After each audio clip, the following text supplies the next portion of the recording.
जय सिया राम।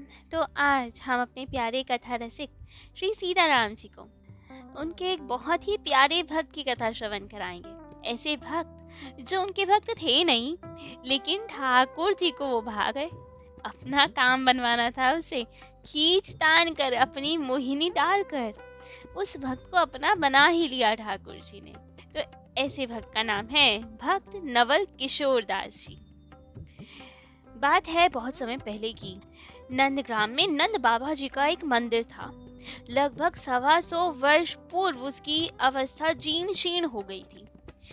जगमोहन का मंदिर का जो फर्श था पूरा टूटा फूटा सा हो गया था, उबड़ खाबड़ हो गया था।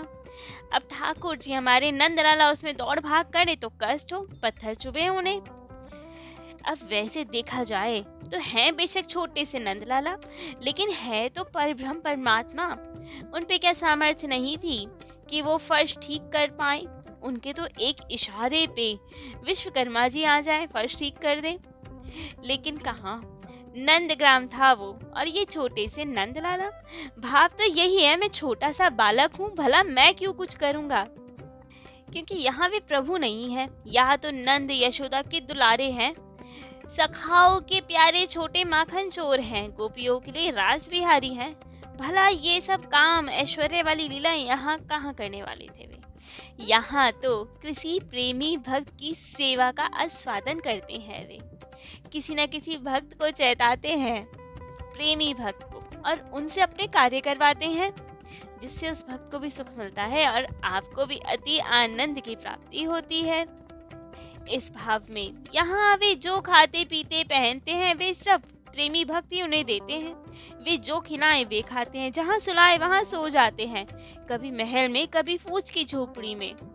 लेकिन प्रेम से भरा होना चाहिए हृदय, क्योंकि ऐसी फूस की झोपड़ी उन्हें बैकुंठ में कहाँ मिलेगी जिसमें इतना अपार प्रेम हो। तो बस यहाँ पे यही लीलाएं थी। फर्श तो टूटा हुआ था, लेकिन ठाकुर जी का अपने आप उसे ठीक करवाने की कोई इच्छा नहीं थी, क्योंकि यहाँ भाव अलग, किसी भक्त को चेताना था, किसी प्रेमी भक्त से सेवा लेनी थी। तो यही विचार किया ठाकुर जी ने, किसी प्रेमी भक्त को ढूंढा जाए और उससे हम ये सब बात कहें, क्योंकि भक्त से मारने में क्या शर्म। वे कहते हैं भक्त को छोड़कर मेरा है ही कौन, सब नाते रिश्तेदार भाई बंधु सखा सब मेरे प्यारे भक्त ही तो हैं, अपनों से मांगने में क्या शर्म। लेकिन जानते हैं ठाकुर जी के पास एक और भी गुण है ऐसा ही। उन्हें यदि कोई अपना दिखे तो बहुत बढ़िया बात, फिर तो सब काम मुझसे करवाएंगे। लेकिन यदि कोई उन्हें अपना ना दिखाई दे, अपना भक्त ना दिखाई दे, तो उन्हें अपना बनाने में किसी को तनिक संकोच नहीं होता। मैत्री करने में तो नंबर 1 है हमारे ठाकुर जी। ऐसा जादू है, ऐसी मोहिनी शक्ति है ठाकुर जी के पास। कोई एक बार उनके सामने आ जाए तो सदा सदा के लिए उनका बनकर रह जाए। वे अपना बनाना बहुत अच्छे से जानते हैं। उन्हें करना ही क्या है, केवल अपनी एक झलक ही तो दिखानी है। इसी से कोई भी उन पे बिक बैठता है, उनका हो बैठता है। देखने में बड़े भोले वाले हैं हमारे ठाकुर जी, जैसे कुछ जानते ही नहीं हो, लेकिन नख से शिख तक चतुराई से भरे हुए हैं वे। तो इस बार भी उन्होंने बड़ी चतुराई से काम लिया। राजस्थान के अलवर जिले के चौधरी का नागला ग्राम में नवल किशोर जी रहते थे। गौड़ीय ब्राह्मण थे वे, रामानुज संप्रदाय से दीक्षित थे। अब रामानुज संप्रदाय से दीक्षित थे अर्थात उनके ईष्ट श्री लक्ष्मी नारायण जी थे, विष्णु भगवान जी की उपासना करते थे। और उनकी मैया हीरा देवी थी, बहुत भक्तिमती थी। वे नंदलाला की उपासना करती थी और नंदलाला जी भी उन पे बहुत कृपा किया करते थे, उनके प्रेम भाव को स्वीकार किया करते थे, सदा उनकी रक्षा करने, उन्हें प्रेम करने उनके साथ रहा करते थे। एक बार उनकी मैया 2 मंजिली से गिर गई, लेकिन नंदलाला ने कृपा कर उन्हें अपनी गोद में ले लिया, जरा भी चोट नहीं आने दी उनकी मैया को। और इतना भाव देखकर नवल किशोर जी की मैया ने सोच लिया कि अब मैं वृंदावन वास करूंगी, वहीं जाके रहूंगी। और अपने पुत्र नवल किशोर जी और उनकी पत्नी दोनों को लेकर वृंदावन चली गई और वहीं धाम वास करने लगी। कुछ दिन हुए हीराबाई जी को अपने नंदलाला के धाम वास करते, वहाँ खूब सेवा करती, खूब भजन करती। और वही सब करते करते एक समय नित्य धाम की ओर प्रस्थान कर गई। अब नवल किशोर जी पे अपनी माँ की भक्ति व राग्य का प्रभाव तो पहले से ही था, बचपन से ही था, लेकिन अब माँ के अंतर ध्यान होने के बाद वह राग्य और तीव्रता से बढ़ गया। अब तो वे अपनी सब धन संपत्ति ठाकुर सेवा वैष्णव सेवा में लगाया करते थे और पत्नी सहित अब वे वृंदावन से नंदग्राम चले गए। वहां पे आशीश्वर पे रहकर भजन करने लगे। इतना भजन करते, इतना वैराग्य पूर्वक जीवन जीते, लेकिन ईश थे श्री विष्णु भगवान जी। एक समय के बाद पत्नी से कहा कि यहाँ आशीश्वर में चोरों का बहुत भय रहता है, लाओ अपने सब आभूषण मुझे दे दो, किसी सुरक्षित स्थान पे रखाऊं। पत्नी ने भी विश्वास करके दे दिए, लेकिन आप तो संत सेवी बन चुके थे, हृदय में वैराग्य जाग गया था। पत्नी के सारे आभूषण बेच आए और उस धन से खूब आनंद से भरपूर जी भर के साधु वैष्णवों की सेवा की। पत्नी ने जब पूछा आभूषण कहाँ रखाए हैं आप, तो बोले नंद लाला की तिजोरी में रख दिए हैं हमने। लेकिन पत्नी भी भक्तिमती थी, समझ गई क्या तात्पर्य है, कोई आपत्ति नहीं की उस पे, खूब आनंद से वे भी भजन करती। लेकिन अब आपके हृदय में वैराग्य इतना बढ़ने लगा कि एक दिन उन्होंने अपनी पत्नी को मायके भेज दिया और स्वयं विरक्त वैराग्य वेश धारण कर लिया और उसी अब संन्यास वेश में रह के भजन करने लगे। अब नैष्ठिक ब्राह्मण थे, इसलिए छुआछूत का बहुत विचार करते थे। वे मधुकरी तो मांगने जाया करते थे ब्रिजवासियों के घर, लेकिन सूखा अन्न ही मांग लाते थे और स्वयं उन्हें बहुत शुद्धताई से सिद्ध किया करते थे, बनाया करते थे। इस तरह से बनाते थे कि किसी की परछाई तक ना पड़ जाए भोग पे, और फिर ठाकुर जी को भोग लगाते और उसके बाद स्वयं ग्रहण करते प्रसाद। तो शुद्धताई का बहुत ध्यान रखा करते थे, इतना कि कोई ठाकुर जी का भी प्रसाद दे तो भी नहीं पाते थे, उसमें भी अशुद्धता का विचार आ जाता था इनके मन में, जब तक स्वयं ही ना कुछ पका ले तो स्वयं पाके थे। अब नवल किशोर जी की मैया ठाकुर जी की परम भक्ता, ठाकुर जी भी उनसे प्रेम करें और भक्त के संबंध से ठाकुर जी सबको अपनाते हैं, सब परिवारजन को, पूर्वजों को, पितरों को, आने वाली संतानों को, उसकी भूमि घर सबको अपनाते हैं। तो यही नवल किशोर जी के साथ भी हुआ, जबकि नवल किशोर जी ठाकुर जी से इतना प्रेम नहीं करते थे। विष्णु भगवान के उपासक थे, नंदलाला से कहाँ प्रेम था उनको, वैदिक रीति से भजन करते थे। लेकिन माँ के संबंध के कारण ठाकुर जी ने नंद किशोर जी को भी अपनाया तो था, इसीलिए तो धामवास दिया था उन्हें, अपना संबंध माना था, उनसे रक्षा करते थे उनकी। लेकिन अब ठाकुर जी सोचे, विचार करें, क्यों ना इसी से फर्श की सेवा करवा ली जाए। विचार तो किया ठाकुर जी ने, लेकिन मन में संकोच, क्योंकि नवल किशोर जी से अभी उनका खुद का कोई विशेष संबंध नहीं था। माँ के नाते मानते थे, उपासना आदि वे थोड़ा बहुत जो स्वरूप में करते थे, लेकिन वो प्रेम भाव तो नहीं था। और ठाकुर जी की नीति कि वे तो प्रेम भाव से ही रीझते हैं, प्रेमी भक्तों से ही सेवा लेते हैं, ऐसे ही किसी से सेवा नहीं ले लेते। तो अब ठाकुर जी सोचे कि क्या किया जाए, इसके हृदय में इतना विशेष प्रेम तो है नहीं मेरे लिए जो मैं इनसे कहूँ और फर्श की सेवा करवाऊं। लेकिन ठाकुर जी को देर कितनी लगनी थी, जब मन में विचार आ गया कि इनसे सेवा करवानी है तो बस अपना जादू चलाने की ठान ली। अपने प्रेम में नवल किशोर जी को बावरा बनाने की योजना बना ली। एक दिन नवल किशोर जी किसी ब्रज माता के घर मधुकरी लेने गए। अभी ब्रज माता जानती थी कि ये रोटी वादी कुछ नहीं लेंगे, ये केवल सूखा आटा ही लेंगे, क्योंकि बहुत शुद्धताई का विचार करते हैं। तो भीतर गई, आटा लेकर आई। लेकिन इतने में नवल किशोर जी ने क्या देखा कि बरामदे में उस माई के दो बालक एक थाली में महेरी पा रहे हैं। महेरी दूध दही से मिला हुआ जौ का दलिया होता है, ब्रिज में काफी चलता होगा उस समय। तो वे दो छोटे छोटे बालक मेहरी पा रहे थे, खा रहे थे।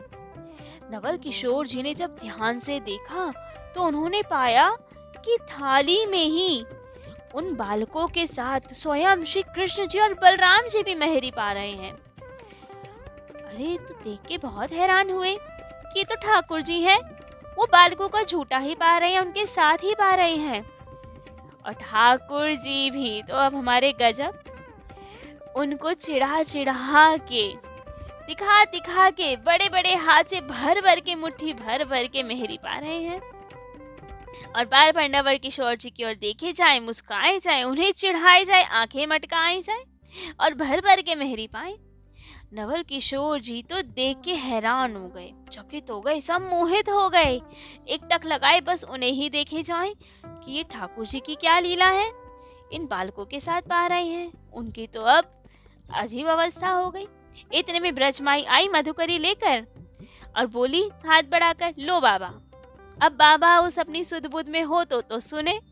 वे तो सुध-बुध खो चुके थे, केवल दिख रहे थे कि बाबा की आंखें खुली है, सुन रहे हैं, लेकिन बाबा तो स्तब्ध हो चुके थे। उनकी आंख ना कुछ नहीं चल रही थी उस वक्त। उन्हें कुछ नहीं सुनाई पड़ रहा था, कुछ नहीं माई दिखाई दे रही थी। उन्हें केवल एक स्वरूप दिखाई दे रहा था, श्री नंदलाला का, जो मेहरी पा रहे थे उन बालकों के साथ। अब तो जब माई ने देखा कि ये कुछ सुन ही नहीं रहा है, बोल ही नहीं रहा है, तब तो उन्होंने जोर से बोला, भिक्षा ले ले बाबा, वहां क्या देख रहा है बालकों को। अब जब इतनी जोर से बोला तब तो उनका ध्यान गया, अरे क्या हुआ क्या हुआ। इधर उधर देखा तो चेतना आई थोड़ी सी। देखा कि माँ सामने खड़ी है, ब्रजमाता, हाथ में आटा है और देने को कह रही है। अब देख के थोड़े स्तब्ध हुए, कुछ मौन रहे और फिर कहे, मैया ये मधुकरी रहने दे, मुझे तो वो जो बालक पा रहे हैं ना मेहरी, उसी थाली में से थोड़ी सी मेहरी ला के दे दे। अब वो ब्रज माता तो हैरान, अरे ये क्या कह रहा है बाबा, बालकों की झूठी मेहरी खाएगा? तू बावला हो गया है क्या?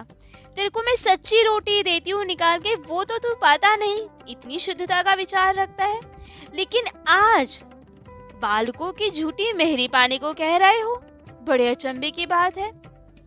वो तो बहुत हैरान हुई कि ये क्या कह रहे हैं बाबा, लेकिन वे जानती नहीं थी कि जितनी देर में वो आटा लेने भीतर गई, इतनी देर में तो ठाकुर जी ने इस बाबा की पूरी अवस्था, सब कुछ, भाव आदि सब उलट पुलट के रख दिए। नंदलाला का जादू चढ़ गया बाबा पे। तो अब वे नैष्ठिक ब्राह्मण रहे ही नहीं, जो किसी द्रव्य की परछाई पड़ जाने से भी उसे दूषित मान लेते थे, जो केवल अपना प्रकाया भोजन ही पाते थे, किसी और की प्रकाई प्रसादी को भी नहीं ग्रहण करते थे। अब वे बाबा नवल किशोर दास समझ चुके थे कि ठाकुर जी शुद्धता का विचार नहीं करते, वे केवल भाव को, प्रेम भाव को प्रधान मानते हैं। प्रेम के ठाकुर हैं ये नेम से नहीं रीझते, ये प्रेम से रीझते हैं। मैं कितना नियम आदि का पालन कर लूं, ठाकुर जी कभी नहीं मिलेंगे, प्रेम से ही मेरे ठाकुर रीझेंगे। तो इसलिए बाबा ने कहा मैया से, मैया मैं बावरा नहीं हुआ हूँ, मेरा बावरापन तो अब छूट गया है, देरी मत कर, मुझे मेहरी दे दे। और ऐसा कह के बाबा के नेत्रों से तो अविरल अश्रुधार प्रवाहित हो रही है, कंठ अवरुद्ध हो रहा है। ब्रजमाई तो समझ रही है कि बाबा सच में ही बावरा हो गया है। वे तो चुपचाप खड़ी रही, उसकी कहाँ सामर्थ कि झाकी बाबा को वो झूठी मेहरी ला के दे। बाबा तो तब स्वयं भागे, लपक कर वो बालकों की थाली में से एक मुट्ठी मेहरी भर ली और खा ली उसे। ब्रज माता तो देखती की देखती ही रह गई। और यहाँ बाबा ने जैसी ही वो मेहरी पाई, अलौकिक दिव्य स्वाद में खो गए, अद्भुत आनंद अश्रु से पूरे के पूरे भीग गए। इस घटना के बाद उनकी उपासना ने एक नया मोड़ लिया, उनके मन में एक नई उथल पुथल मच गई। सोचने लगे अब वे, इतने दिन से विष्णु भगवान की उपासना तो कर रहे हैं, आज तक एक बार भी उन्होंने दर्शन नहीं दिया, लेकिन ये ब्रज के ठाकुर, इनको तो मैं भजता भी नहीं हूँ, कोई प्रेम नहीं है इनसे, कभी इनके लिए कोई पाठ नहीं किया, फिर भी बिना मांगे ऐसी कृपा कर रहे हैं मुझ पे। ये कितने दयालु हैं, ये कितने भोले हैं। ऐसे ही रीझ गए, बिना कुछ करे ही रीझ गए। विष्णु भगवान की उपासना में कितनी मर्यादा है, कितना संभ्रम है, कितना संकोच है, लेकिन यहाँ तो कोई संभ्रम संकोच है ही नहीं। इन्हें देख के लगता है जैसे मानो कितने जन्मों से हम इन्हें जानते हैं, हमारे मित्र हैं ये। ऐसा लग रहा था ठाकुर जी को देख के बस उन्हें हृदय से लगा लो और खूब अश्रुपात करो, कभी उन्हें अलग मत होने दो। दूसरी ओर विष्णु भगवान जी की उपासना में ऐसा लगता है कि वे ऊंचे सिंहासन पे बैठे हुए हैं और दूर से भक्त नैवेद्य लेकर आते हैं, प्रसाद लेकर आते हैं और ठाकुर जी उन्हें स्वीकार करते हैं। लेकिन ये ब्रिज के ठाकुर, ये तो गली गली में डोल रहे हैं, घर घर में जाके ब्रिजवासियों की ही झूठन पा रहे हैं और उसी में आनंद का अनुभव कर रहे हैं। ये सब विचार के बाद तो कैसे ना ठाकुर जी की ओर आकर्षण हो। अब तो देखा जाए बाहरी रूप से तो जैसे विष्णु भगवान जी की उपासना करते थे कर ही रहे थे, लेकिन अब चिंतन तो केवल नंद लाल का होने लगा, उन्हीं को लाड लड़ाने लगे। विष्णु भगवान जी का भी ध्यान धरते तो भी जबरदस्ती उनके ख्यालों में नंद लाला ही आ जाता। कितनी ही चेष्टा कर ले, वहां विष्णु भगवान जी के लिए तो स्थान बन ही नहीं पा रहा था। बार बार जबरदस्ती नंदलाला ही विचारों में आए। एक समय तो वे नंदलाला के मंदिर के प्रांगण में चिंतन कर रहे थे, बैठे हुए थे, और तभी उन्होंने देखा कि नंदलाला घुटवन चलते चलते उनके पास आए और चलते चलते अचानक रुक गए, हाथों से अपने घुटनों को सहलाने लगे। अब चिंतन करते करते उन्हें थोड़ी तंद्रा सी आ गई, स्वप्न आया। स्वप्न में नंदलाला ने कहा, देख बाबा, ये फर्श मेरे घुटनों में गड़े जाता है, कितना कष्ट हो रहा है मुझे इससे। अब बाबा से नंदलाला का ये कष्ट कहाँ देखा जाए। उन्होंने निश्चय कर लिया कि अब जितनी जल्दी हो सकेगा नंदलाला के मंदिर का फर्श चिकने संगमरमर से बनवाना है। अब ठाकुर जी ने तो लीला ही सब इसलिए की थी, हो गया उनका काज। दूसरे ही दिन वे चल दिए जोधपुर की ओर और वहां पहुंचकर एक बड़े पत्थर के व्यापारी से नंदलाला के मंदिर के लिए संगमरमर के पत्थरों की भिक्षा मांगी। उसने कहा, बाबा, आपको जितने पत्थर चाहिए आप ले जाओ, क्योंकि जैसे तुम्हें ठाकुर जी ने भेजा है वैसे ही ठाकुर जी ने मुझे भी स्वप्न आदेश दिया है कि मैं तुम्हें पत्थर दे दूं। उस समय जोधपुर से मथुरा के लिए रेलगाड़ी की व्यवस्था तो नहीं थी, तो बैलगाड़ी से ही सब पत्थरों को नंदग्राम ले जाया गया। शीघ्रता से नंदलाला के मंदिर और जगमोहन में सुंदर संगमरमर का फर्श तैयार हुआ। जगमोहन के बाहर एक बहुत सुंदर संगमरमर की छतरी भी बनवाई गई, जो कि आज भी विद्यमान है। आज भी शरद पूर्णिमा के दिन उसी छतरी में नंदलाला विराजित होते हैं। वहां दीवार में एक पत्थर में इस घटना का संक्षिप्त वर्णन भी लिखा हुआ है पद स्वरूप में। अब नवल किशोर जी स्वपाकी तो नहीं रहे, लेकिन अब उनका नियम कि नंदग्राम के बाहर किसी और के हाथ का नहीं पाते, नंदग्राम से ही मधुकरी मांगते और वहीं पाते। लेकिन एक समय के बाद मथुरा गए हुए थे वे, साथ में उनके शिष्य श्री युगल किशोर जी भी गए हुए थे। अब उन्होंने युगल किशोर जी को भेजा कि ठाकुर सेवा करनी है, रसोई बनानी है ठाकुर जी के लिए, तो कुछ घी ले आओ। अब युगल किशोर जी परचूनी की दुकान पे गए, घी मांगा उनसे। उन्होंने भी कहा कि बाबा ले जाओ घी, लेकिन युगल किशोर जी ने कहा कि मेरे पास पैसे नहीं हैं। दुकानदार भी उदार था। कहा, अब उदार था या चतुर ये तो बाद में पता चलेगा। तो दुकानदार ने कहा, कोई बात नहीं बाबा, ठाकुर सेवा मेरी तरफ से हो जाएगी, घी की सेवा मेरी तरफ से, आप ले जाओ जितना घी चाहिए। लेकिन घी देने के बाद बनिए ने कहा, होते तो बहुत स्मार्ट हैं ही बनिए, अपना काज सिद्ध करना जानते हैं। तो घी देने के बाद बनिए ने कहा, बाबा, मेरी कोई संतान नहीं है, तुम्हारे गुरुदेव तो सिद्ध महात्मा है, उनसे कहना कि मुझ पर कृपा करें। अब युगल किशोर जी बेचारे भोले वाले संत उदार स्वभाव के थे, तो कह दिया उन्होंने, अच्छा अच्छा, हो जाएगी कृपा, और लौटकर आ गए अपने गुरुदेव नवल किशोर जी के पास। अब जाते ही नवल किशोर जी ने पूछा, कहाँ से लाए होगी? तो उन्होंने सारा वृत्तांत जो का त्यों सुना दिया। अब ये सुनकर तो नवल किशोर जी को बहुत गुस्सा आया, वहीं चिमटा उठाया और युगल किशोर जी की पीठ पे देके मारा और कहा, अरे मूर्ख, कृपा बेचता फिर रहा है तू मेरी? कृपा का रोजगार बना रखा है, आज तूने मेरी कृपा बेची है, कल मुझे ही बेच के चला आएगा, जा चला जा यहाँ से, तेरा मुंह तक नहीं देखना चाहता मैं। अब जब गुरुदेव ने इतना डांटा तो बहुत दुखी हुए। दुखी इस बात की नहीं कि मारा या डांटा, दुखी इस बात की कि अपने से दूर जाने को कह रहे हैं, बहुत बड़ा अपराध बन गया लग रहा है हमसे। बहुत रोए। रोते रोते गुरुदेव के चरणों में गिर पड़े। बाबा मुझे क्षमा कर दो, अब से ऐसा कभी नहीं होगा, कभी नहीं करूँगा ऐसे, मुझे क्षमा कर दो, मैं नहीं जानता था। बन्नी से जाके कह दूंगा कल अपना घी वापस ले लो, बाबा तुम्हारे लिए कुछ नहीं कर सकते। आपकी कृपा नहीं बेचना चाहता था, बस ऐसे ही निकल गया मुझसे, क्षमा कर दीजिए।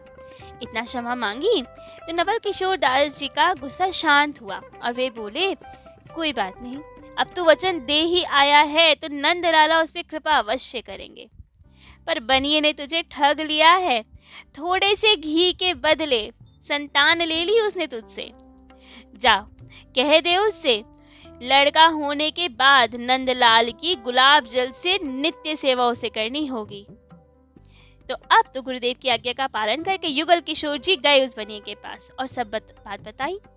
और ये सुनकर कि सिद्ध गुरुदेव सिद्ध संत ने ये कहा है कि लड़का होने के बाद गुलाब जल की सेवा नित्य करनी होगी, भरोसा तो खूब था संतों पे, तो मान लिया कि मतलब अब लड़का हुआ ही समझो, कोई संदेह ही नहीं उसके मन में। उसी दिन से नंदलाल जी की नित्य गुलाब जल की सेवा करनी आरंभ कर दी। कुछ समय बाद ही उसे लड़के की प्राप्ति भी हुई, संतान की प्राप्ति हुई और उसका नाम रखा नमो। संतान होने पे अब उसने परचून्य की जगह पत्थर का काम शुरू कर दिया। फर्म का नाम रखा अपनी नवल किशोर युगल किशोर। कंसशिला के नीचे ये फर्म दोनों महात्माओं के नाम से आज भी है, कई पीढ़ियां बीतने पर भी आज भी उसी स्वरूप में है। नवल किशोर जी जो कुछ भी करते थे उसमें लक्ष्य केवल एक होता था, नंद लाला की सेवा। एक दिन छोटे मिसर नाम के गोस्वामी के बालक थे। उसने कहा, बाबा तू तो सिद्ध है ना, बता मेरी मुट्ठी में क्या है। खेल खेल रहा था बाबा के साथ, लेकिन बाबा को तो नंदलाल की सेवा के अलावा कुछ सूझे ना। तो बाबा ने कहा, ठीक है मैं बता तो दूंगा, लेकिन यदि मैं सही निकला तो आजीवन तुझे नंदलाला की सेवा करनी पड़ेगी। उसने भी वचन दे दिया बालक ने। तो बाबा ने तत्काल चिंतन किया और देखा कि उसके होठ लाल लाल थे, तो बोले, लाला तेरे होठ लाल हो रहे हैं, तेरे हाथ में जरूर बिंब फल है। और बात सही निकली। वे बालक जब तक जीवित रहा तब तक नंदलाला की 1.25 रुपए की नित्य सेवा करता रहा। ऐसे ही हरियाणा के एक सेठ थे, भगवान दास बेरीवाला, बहुत धनाढ्य थे, सेठ थे। उनका कुछ काम आदि खराब हो गया था, तो ऊंट पे चढ़ के नंदग्राम आए और नवल किशोर जी के सामने खूब रोया, कृपा करने की प्रार्थना की। उसने उद्देश्य सारी स्थिति सब बताई। तब तो नवल किशोर दास जी ने कहा, अच्छा नंदलाल की सेवा करोगे तो ही उन्नति होगी तुम्हारी।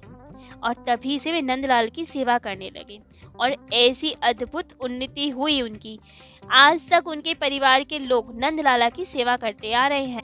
उनके पौत्र श्री रतन लाल बेरीवाला ने नंदलाल के मंदिर का जीर्णोद्धार करवाया।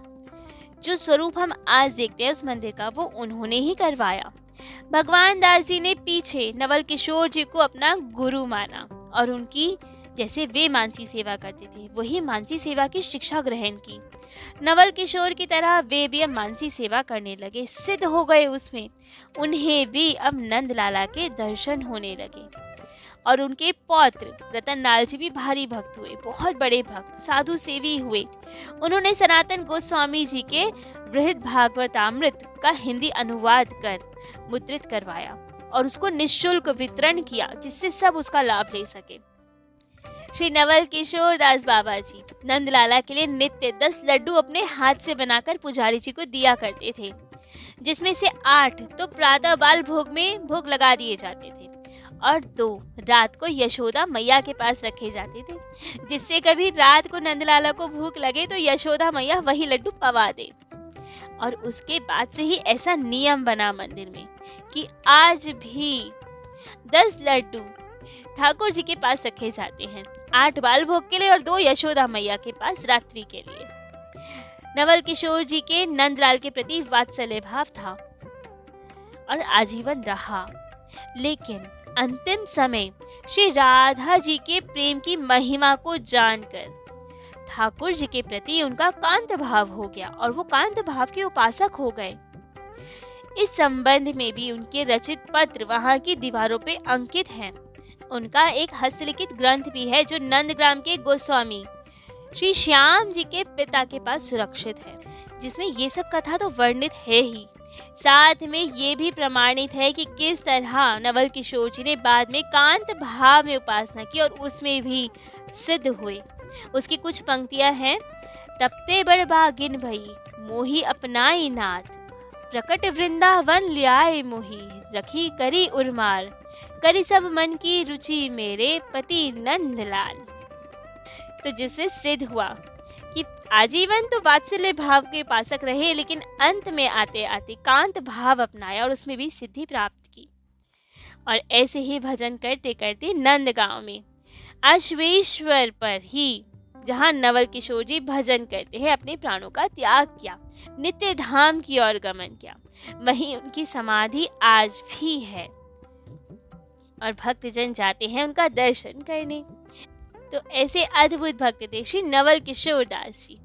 तो आज श्री नवल किशोर दास जी का चरित्र तो यहीं विश्राम देते हैं। कल अपने प्यारे कथा रसिक श्री सीताराम जी को उनके अन्य किन्हीं दिव्य प्यारे भक्त का चरित्र श्रवण कराएंगे। आज के लिए इतना ही। जय जय श्री सीताराम।